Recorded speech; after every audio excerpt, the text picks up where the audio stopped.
It's the gambling capital of Asia, where fortunes are won and lost at the turn of a card. But for one man, this small country on the southern tip of China represents a gamble of a very different kind, and the stakes couldn't be higher. Knowing my genetic heritage and knowing my history, it's the best chance I will have of finding that potential genetic twin from that region. We had no idea about stem cells or this even being a cure for cancer. We will all try to do our best to help him, even though I've just met him yesterday. He's travelling to his ancestral home of Macau in search of someone to save his life. But it's a race against time. There isn't going to be another chance like this, like the aligning of planets, for another 4 years. And he may not have 4 years. If you're not a couple of generations of white European, you are less likely to have access to that treatment. Hoping he persuades people and finds his match. Everyone wants to know if it could be them. Could they be the match? They could be saving someone's life. That's incredible. It will genuinely allow me to say, if the worst were to happen, I did everything I possibly could do.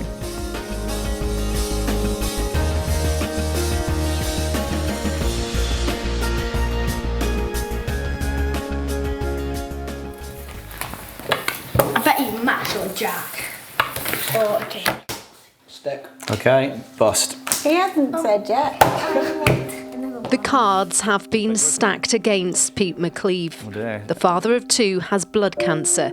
Diagnosed with terminal myeloma 7 years ago, he was told he had 7 years to live, unless he had a stem cell transplant. Let's go around the other way. 7 years on, he's still here, but still waiting for that transplant. He's been unable to find a stem cell match. I remember this one specifically because it was the last family photo that we had before she passed away. That was The problem is Pete's genetic makeup.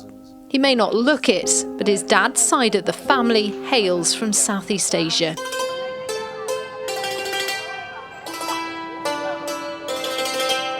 There was a lovely picture of her and my dad, I think, on the beach by the South China Sea. Pete's paternal grandmother, Lucille da Costa, was from Macau. Lucille's mother, a Chinese native, her father, a Portuguese merchant.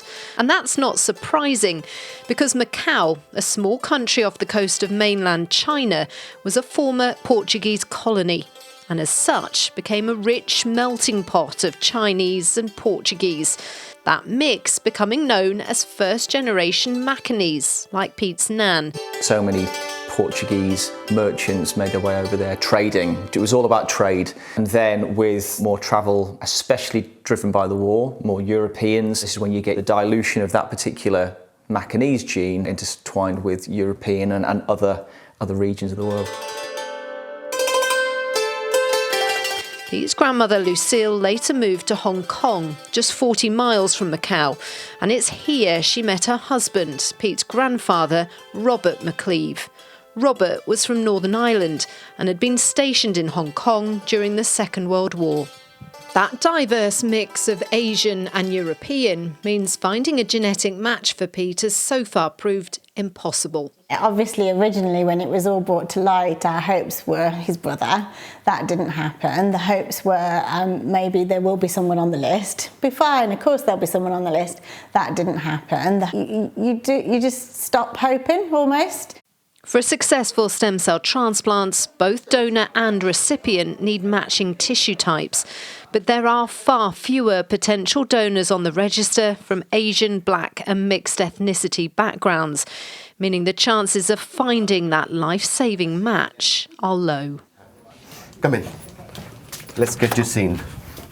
Here at the Christie in Manchester, Pete's cancer is being regularly monitored. But otherwise, your bloods from the latest blood test suggest you are in very good control. He's currently on chemotherapy, which is keeping him stable, but at some point, those drugs will stop working. Unfortunately, with myeloma, even though I've got lots of drugs available right now, eventually the disease will progress or come back, needing change of management and use of newer drug. And then the line may end at some stage. The aim of stem cell transplant is cure. It is done with the intention of cure. Twist. Well, we're there. Relax. Stick a twist. Twist. It's changed us massively as a family. The diagnosis was horrendous. But now as time goes on, Pete's doing so well on his current medication that we forget. You almost forget your daily life because it's been 7 years. You forget and you carry on. There's a massive box of drugs in the utility that's the constant reminder of it. And Pete obviously has his side effects from the drugs, but apart from that, we just carry on, and we have to really, and do our daily life. What would it mean for you and the family if you were to find that match for Pete? Would be life-changing, because there is obviously that constant worry that it's going to come back with vengeance, which it could do any day.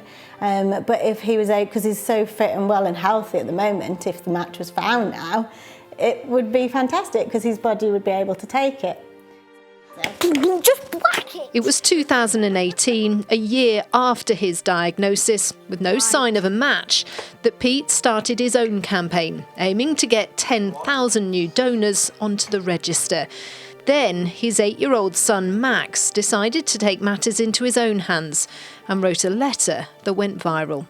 My dad has myeloma, which is a blood cancer that I really don't want him to have.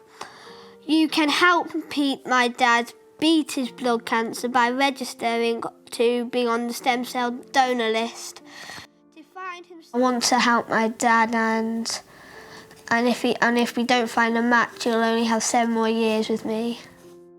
Fast forward 7 years, and Pete is still campaigning. He smashed the original target of signing up 10,000 donors, and to date, more than 108,000 potential new donors have now signed up, which has resulted in 23 life-saving matches so far.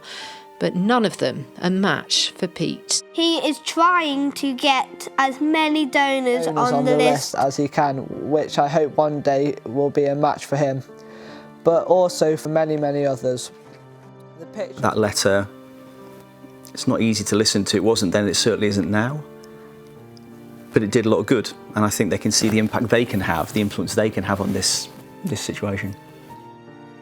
I was just trying to persuade and get people to sign up and help, not just my dad, but help all over people with cancer. And were you surprised, like, what effect it had? Yeah, very surprised. I didn't know just a letter could do that.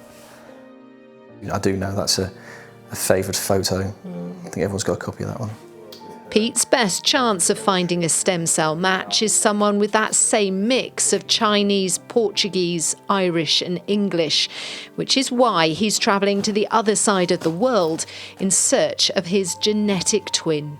Literally could be life extending. It could be that important. For you, this is kind of like the last roll of the dice, isn't it?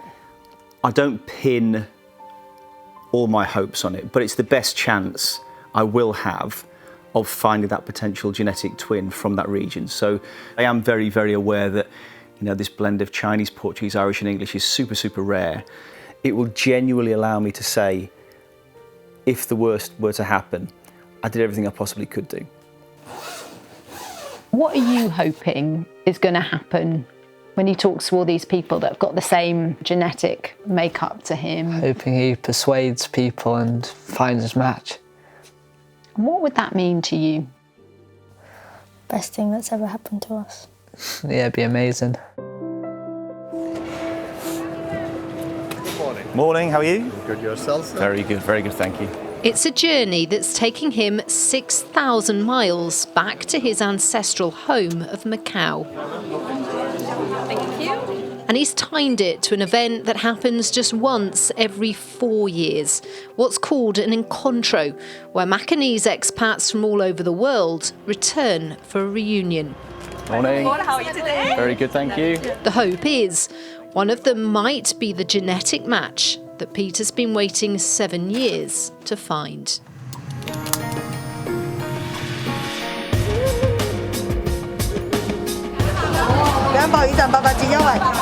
This is Macau, the most densely populated region in the world. But for Pete and many others, the numbers just don't add up. He's one of around 2,000 people in the UK waiting for a stem cell transplant. But there is a huge lack of diversity on the global donor register, which means that people of ethnic minority heritage typically face much longer waits for a compatible match. The whole idea of coming down here was to get in the room with this community, this connection to my heritage. But even just coming through customs into Macau, my whole mindset around the trip, it's not changing, but I'm sort of acknowledging there's much more to this, a greater depth to it. And usually I'm quite stoic in the face of most of these things, and it's very easy to hide behind the campaign, use that as the foil to do something. There's more to this. It clearly means a lot, and I'm feeling it, I am. Peter. McCleave. Pete McCleave. This is Pete's first time in Macau and his first encontro. This is the key to everything, right? Okay, amazing, cool. And there's a lot riding on this trip. I'm realistic about the chance of finding a stem cell match. I made peace with that many, many years ago. But 10,000 donors wasn't started just to help me. It wasn't about that. It was about trying to right this very, very fixable wrong.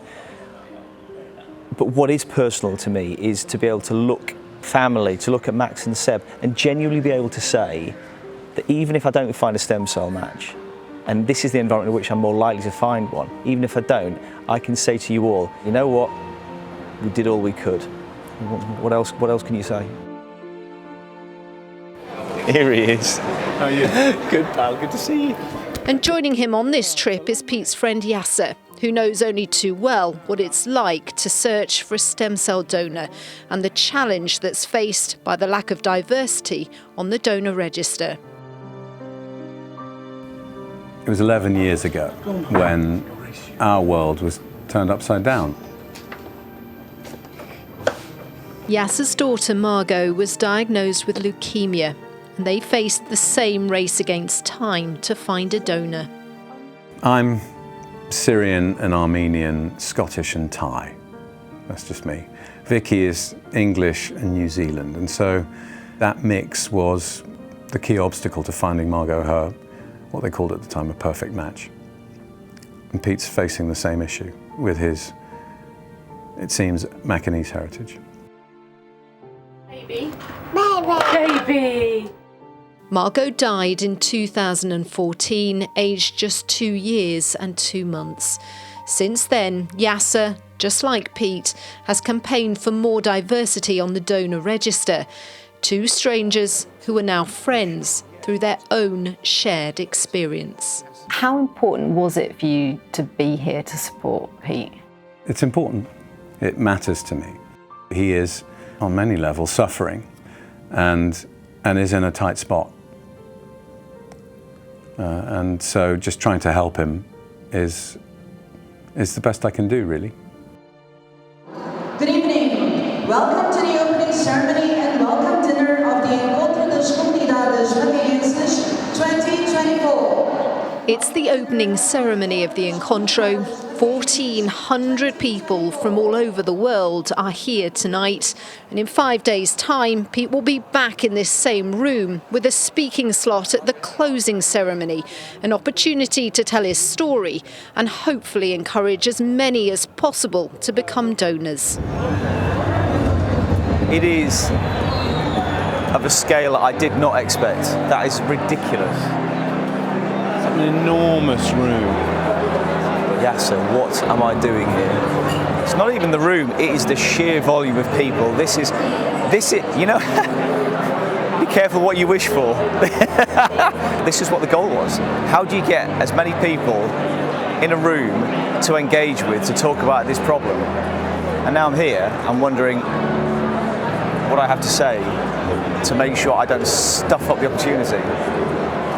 I've been aspiring for this for over 7 years, and now we're here. I've realised the importance of what I have to do and what I have to say and what I've got to get across, and it's really, it's a one-off opportunity. I'm not going to get this chance again, and I've got to work it out. Has it struck you that actually in this room could potentially be someone who could save your life? Not that I'm allowing myself to think about, because I'm acutely aware of the reality and the odds, but this is the best chance. It was always the best chance. This is the moment where I can genuinely, if I get it right, that's when I can say I did all I could. 3, 2, 1, cheers! Most people have come here for a week of cultural festivities, an opportunity to celebrate their Macanese heritage and reconnect with long-lost family and friends. But for Pete, it's about making new connections, connections that may save his life.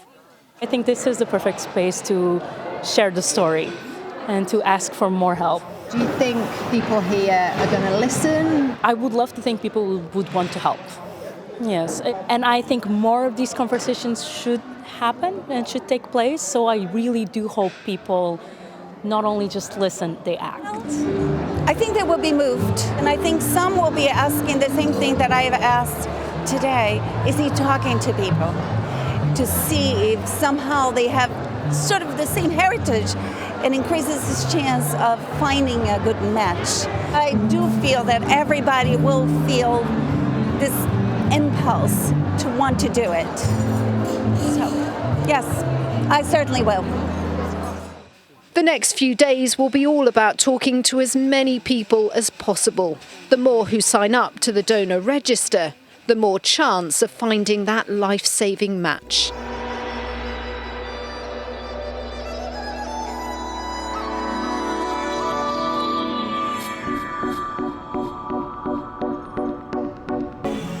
Macau is on the southern tip of China, but because of its history as a Portuguese colony, there are European influences all around.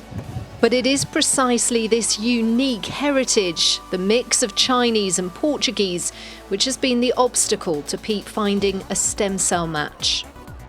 I have the myeloma, the blood cancer. My grandmother, she was my connection to Macau. So it's been retracing this. This was the one opportunity I was ever going to have to really engage with anyone of a Macanese heritage en masse. It's the day of the official Encontro photograph, another chance for everyone to gather. 1, 2, 3, smile! These people, the Macanese diaspora, have come from all corners of the world, from America, Australia, Brazil and the Philippines. Any one of them could be Pete's genetic twin. That's Macanese, so I'm brought up in Hong Kong, and I've got cousins that are here. Who's doing the research then? Well, technology today is that you can donate your stem cells to your genetic twin, and that's linked to your heritage, where your family comes from. And although visually I haven't got the aesthetic, the rest of my family do. You know what I mean? If you saw I'll show you some pictures in a minute. My nan, my mums and dads. You can see what they look your age. Oh, it's like sitting on a massive Christmas dinner with my aunties and uncles, and everyone's equally as loud and dousing everything in soy sauce. So it's one of those funny things. It's very familiar, very familiar. So I just bizarrely ended up standing next to a lady who's from Leicester. Well, no, she's from Watford, he's from Leicester. And so we're now the 3 UK reps. That's it? But there might be another lady who's from the UK, but no one's found her yet. So yeah, it's just bonkers. It's good that he's in amongst that community. They recognise him now. When he does stand up and talk, then I'm hoping he will have their attention that little bit more. This is his biggest chance to connect with the Macanese community in one go. And there isn't going to be another chance like this, like the aligning of planets, for another 4 years. And he may not have 4 years.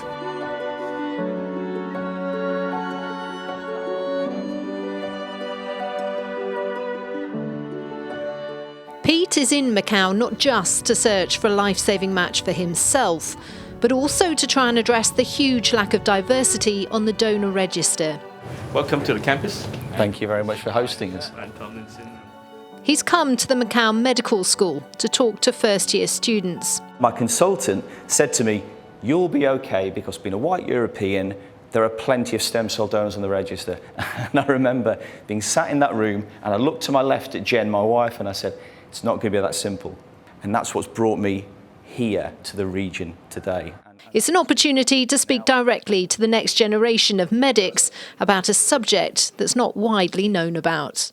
There are not enough people on the stem cell donor register anyway. Globally, it's a pitiful 0.4%, which is crazy. In the UK, we've got about 4% of our population registered. I thought I could do something about that and I could help to influence those odds. So I started a campaign which I called 10,000 Donors. And back at home in the UK, we do it with a cheek swab. It's very, very simple. It takes 3 minutes and then you go on the global register. So if anyone anywhere in the world needs that match, the system will find them. But for people in my position, specifically of a mixed race heritage, then the sad truth is that you, if you need a stem cell donor match, are less likely to have access to that treatment. And I would not wish this upon anybody, but I would wish it even less when you know there's a technology out there like stem cell technology, and you know you can't get access to it. So thank you for your time again, and this opportunity is just awesome to be able to come and speak with you guys. Actually so encouraged by him, and I was download and go to the website already, and I was told my friends and encourage them to do the same thing with me together. This is a really good opportunity for us to not only help our family members but also can help the patients with the blood cancer all around the world. The donation of stem cells is not something that's very widely known, certainly here or even in Hong Kong. Perhaps if it was more publicised, like in this session, I think people would be willing to do it. Say stem cells. Cheers, guys. Awesome. Cheers, yes. Great, successful. Oh, beautiful. Thank you. Spot on that. It's been a productive morning, but Pete knows the people he really needs to target this week are those with a similar genetic makeup to him. Second and third generation Macanese, the precise community who've returned to Macau for this reunion. But in a region famed for its gambling, it's not lost on him that the odds are stacked against him. I'm honest with myself about the chances. But if I didn't take advantage of this opportunity, this literally once every 4 years get together, I don't think I could look at myself or my family and go, I did everything.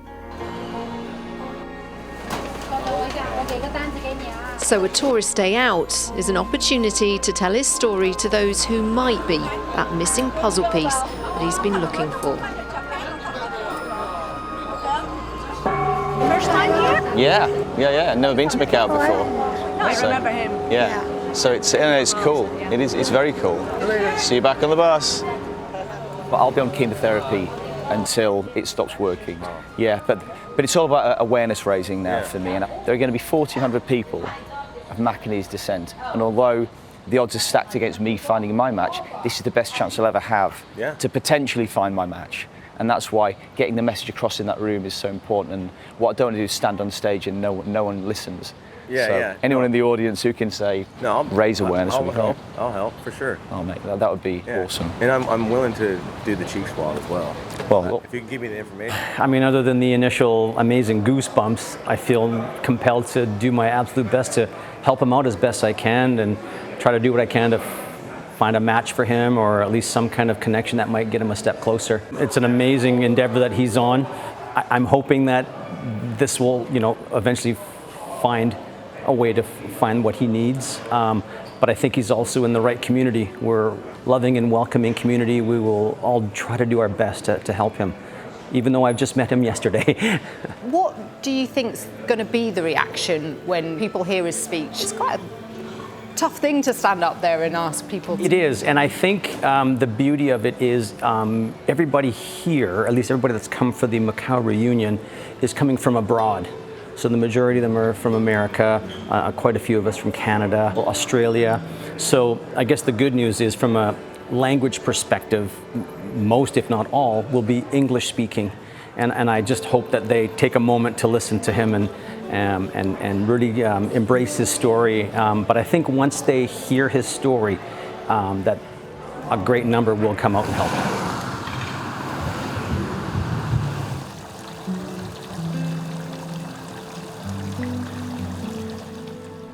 How are you feeling about Friday?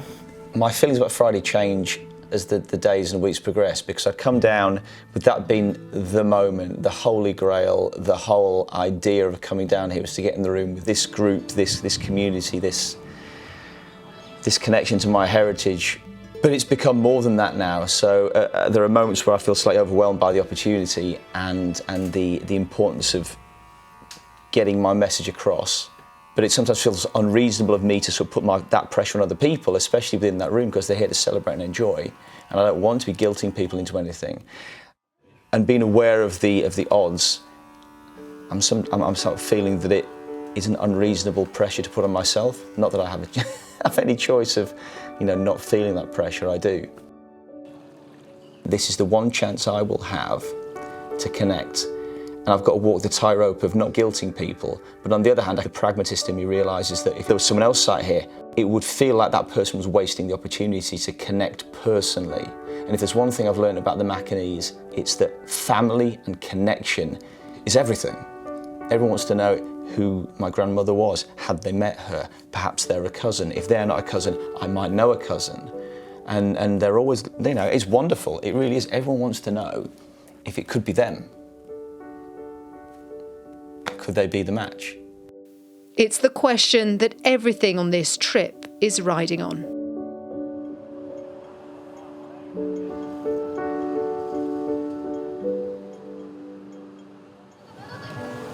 I thought I knew what I was going to say, and now I don't. It's really challenged me on an emotional level. I've tried to avoid, and I've tried not to be in this position because it's not comfortable. And I've got to make the message land, but I don't know what the message is anymore. I don't know. But it appears that working out what to say is not Pete's only challenge. There's another setback when he learns of the time slot for his speech.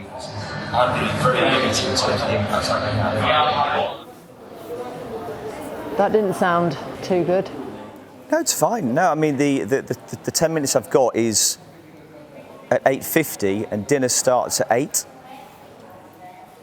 But by 50 minutes in, most people have eaten anyway. So it's okay. It's fine. It's all right. I've got 10 minutes in front of them all. So regardless, I've got to come up with a compelling voice to make sure that I'm not overawed by lots of rattling cutlery. And it's up to me to engage the room. That's my job. That's what I have to do. So it's fine. It will work. I've got to make it work. It's up to me. It's on me. So Friday, I've been given the 8:50 slot, which is after dinner, and we all know the Macanese love food and they love talking, so it's going to be a really tough gig to try and engage with 1,400 people in that big room. So if you can just make a lot of noise to make sure everyone else is paying attention, that'd be amazing. We can do that. Thank you very much. Not a problem. We can go. Yeah. That's what I'm looking for. Oh, okay. Anything. Yeah, we're for practice. In the UK, registering as a stem cell donor is as simple as doing a cheek swab. But in Macau, one of the biggest obstacles to getting sign-ups is that you have to take blood. Interesting meeting now, just heading down the strip to go to the Hong Kong Red Cross Blood Service. This is where they administer the stem cell registration process. So back up at home, as you all know, been banging on for a long time, it's cheek swabs. Down here is the blood draw, and I'm going to meet the director of the facility, maybe have a conversation as to why they do the blood draw and not the swabs, and see if we can somehow over a period of time change that.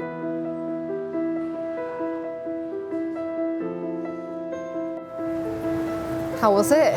It's opened up a lot more questions for me. Right now, in Macau, there are 1,500 people who are registered on the local stem cell registry. And that goes to show the scale of what we're trying to do here. Equally, the odds that anyone of Macanese descent is facing, because there aren't that many people of Macanese descent anyway. So the number we're going after kind of frames the challenge for me personally. It's not that I wasn't aware of this in terms of the odds that I face when trying to find a stem cell donor match, but hear it from the medical professionals in the region, it's it hits hard. But if you go into a casino, you're not going to chuck chips down on the table with the odds that I'm talking about. Well, people do it all the time. No, I'm not being doom and gloom. No, I think I'm being quite pragmatic about what we're talking about. As ever, but I don't know. Every now and then, as pragmatic as you can be, you get knockbacks, and this is feeling like a knockback. Like I say, it comes back to why am I here? I'm here because I just needed to try. But when you hear it from the ground, from the medical professionals, it's deflating. Yeah, I've got effectively 10 minutes. I've got to make sure that every vowel and consonant counts. Because there are people who's this is riding on. You know, there are patients there who this is riding on. There's family there. It's my own sense of making the best of the time that I have and doing it right. Well, I'm so pleased I've come. And I'm sorry I'm leaving. Yeah, so am I.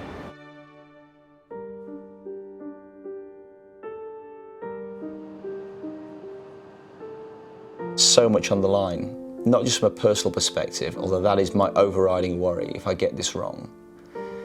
But everybody, as I've learned since I've been here, if there's only 1,500 people on the register in the region today, there is someone in Macau who's going to get diagnosed with a blood cancer. They're going to have the same conversation I had, where they're told stem cell technology could help you, but actually there's not enough people there to be your potential genetic twin. Am I going to let them down if I get this wrong? Possibly, because no one else is talking about it down here. Nadia, lovely to meet you. Thanks so much for coming down. Really appreciate it. Thank you for taking your time to do this interview. So, you ready? Yeah, I am. Pushing that message further, Pete's generating interest from national media here in Macau, newspaper, radio and TV interviews, all helping to spread the message. You're listening to Brunch with me, Noreen Mayer, on this Friday morning. Now, in the next 15 minutes... Células tronco, Peter McCleave, que tem família macanense, diz que só assim se podem salvar vidas. McCleave decided to look for his genetic twin all the way from the UK to Macau. So, because my family hail from Southeast Asia, the best chance of me finding that stem cell match is coming from the Macanese community, and then... 1 in 2 people, they say now, will have a cancer. Blood cancer is the 3rd biggest killer and the 5th most prevalent cancer. And yet people don't talk about that enough, and I think they do what I used to do, and they bury their heads in the sand and say, it'll never happen to me. Pete's got this insidious, nasty cancer inside of him, and yet he is still going 7 years later. That's not normal. That is extraordinary. And when you go and put yourself out there, and this is a very public thing, it's exhausting to be involved in a campaign like this. And you lose something, privacy. During Margot's appeal, and while we were caring for her, I wrote a blog in the hope that she would one day read it. And I think for Pete, he's here, and I think there is that. I would have hoped Margot would be proud of what we had done for her. And I imagine, I've never spoken to Pete about this, but I imagine that he has a similar father-son thing going on with Max and Seb, and he's doing his best, and I'm sure they feel a similar way.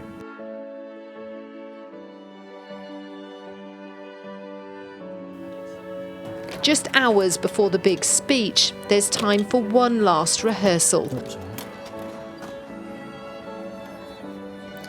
Just message her. The MC will be there? Yep. So maybe it's nicer if you come from this side. Uh-huh. But you're staying there, right? Yes.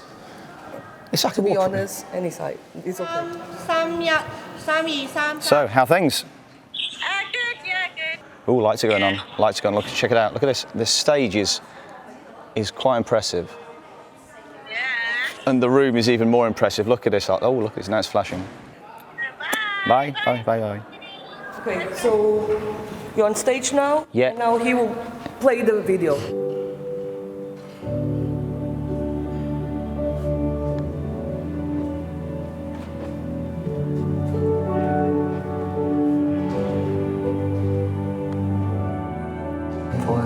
Finds his match.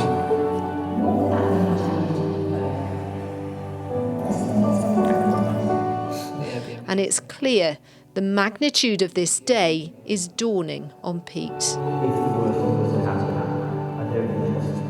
What Pete's achieved over the last 7 years is astonishing. I don't know of anyone else, anywhere in the world, with the possible exception of one of the founders of DKMS, that has signed up as many people to the stem cell registers as Pete. And just talking about this stuff may mean someone will sign up and then, guess what? They will be called to be a donor and they could be saving someone's life. That's incredible. In just a few hours' time, Pete will be standing on stage for possibly the most important few minutes of his life. Let's do this.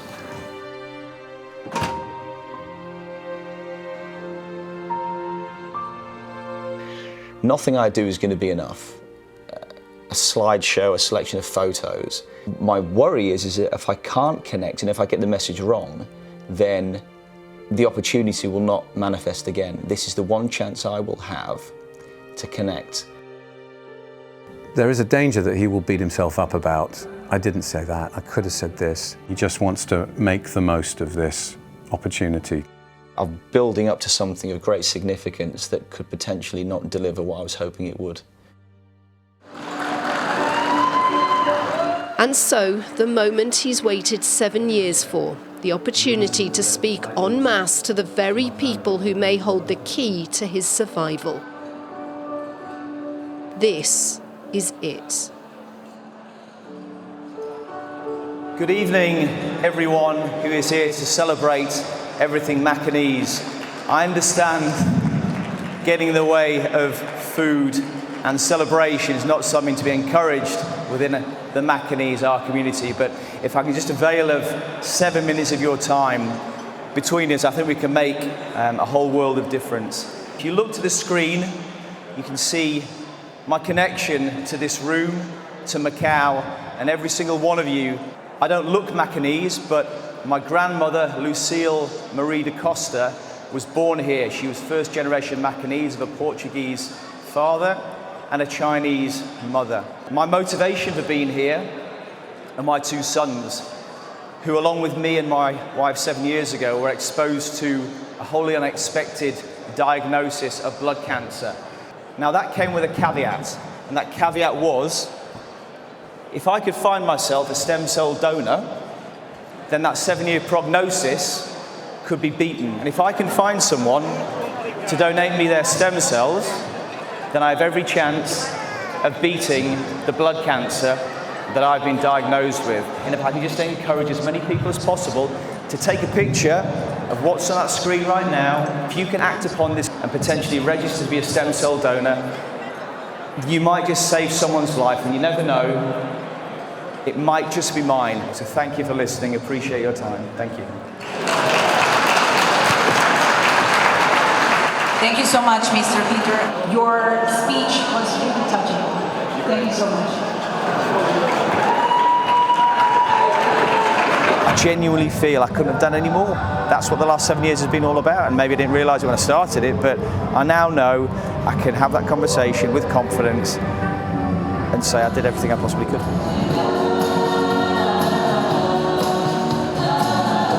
It's amazing, and I feel sad at the same time because I really don't know much about his story until tonight. I mean, miracle can happen if everybody get together and try to help him. I'm sure there is some kind of match somewhere. I'm going to help. I don't know I'll be a big help, but you never know, right? So, yeah. Just think it is a very touching and heartwarming statement that he's trying to make. His story is about family and life. And when someone's life is being compromised way sooner than it should, there's so much to live for, and this is where I think that this is very important. And go make the test. You might save this man. And then I think that that's a really powerful thing for a person to feel that you made a change in someone's life.